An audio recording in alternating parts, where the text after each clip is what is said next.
Let's look at a couple of people who were very much involved with John Wimber's Vineyard movement. Wes and Stacey Campbell, a married couple. Well, first we'll see Wes and then we'll see Stacey. Now they are associated with the Airport Toronto Fellowship. But I just want to show what they say about the requirements of prophecy. For the problems that are going to come, he said, have you had problems? I said, oh, have we had problems? And he said, well, you've got to tell them about the problems. And so I take it upon myself everywhere I go now to tell that probably this is the most difficult of all gifts to pastor. I really believe that. It's very, very difficult. Out there with rags for clothes, and they would scoop up buckets of mud, and they would take this mud over to the washers, and they would all just be washing the mud, and they would do this all day long. You know what they were looking for? Just a few golden nuggets. I liken that to pastoring the prophetic. There's a whole lot of mud that you got to get through to find a few golden nuggets. But let me tell you, when you find those few golden nuggets, they are apples of gold and pitchers of silver.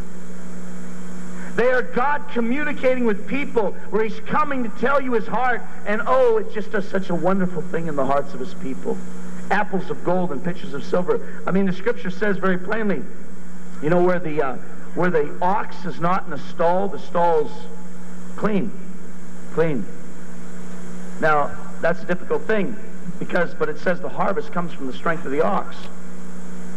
So you know what he's saying.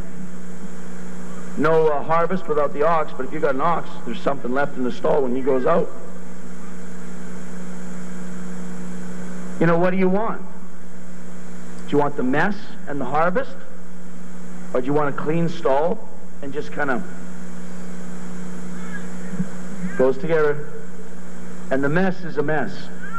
Okay, so prophets, here we go. Prophets prophesy, but pastors pastor. The first thing that we had to realize is this. They are decided and trying everything else. She's come over here. She's done all the training, all the language training, and here it was, her first opportunity. And so she had this opportunity to just say a little bit about her past. And she began by saying this.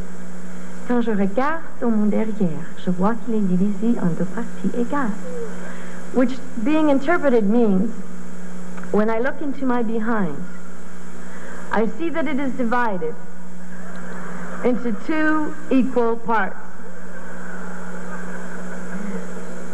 And I kind of look at prophecy that way, that it is divided into two equal parts. And I really must say they are equal parts. And one part is the speaking of prophecy, and the other part is the weighing carefully or the judging of prophecy. And they're equal parts, and it's a safety for both of us. And so I'll first of all start about equal part number one, the giving of prophecy. Now, one thing that I have just observed is that prophecy, prophetic revelation, is other things, but really that's not my forte. So, you know, it can even be right but wrong. And so you need to judge these things. And fourthly, it could just be out and out wrong. Nobody's perfect. Nobody's perfect. Everybody gets some wrong sometimes. They can get 9 out of 10, 99 out of 100, but they're going to get one wrong. So believe me, don't let yourself be the one that gets it wrong. Judge it and see for yourself. And it's a 50-50 split.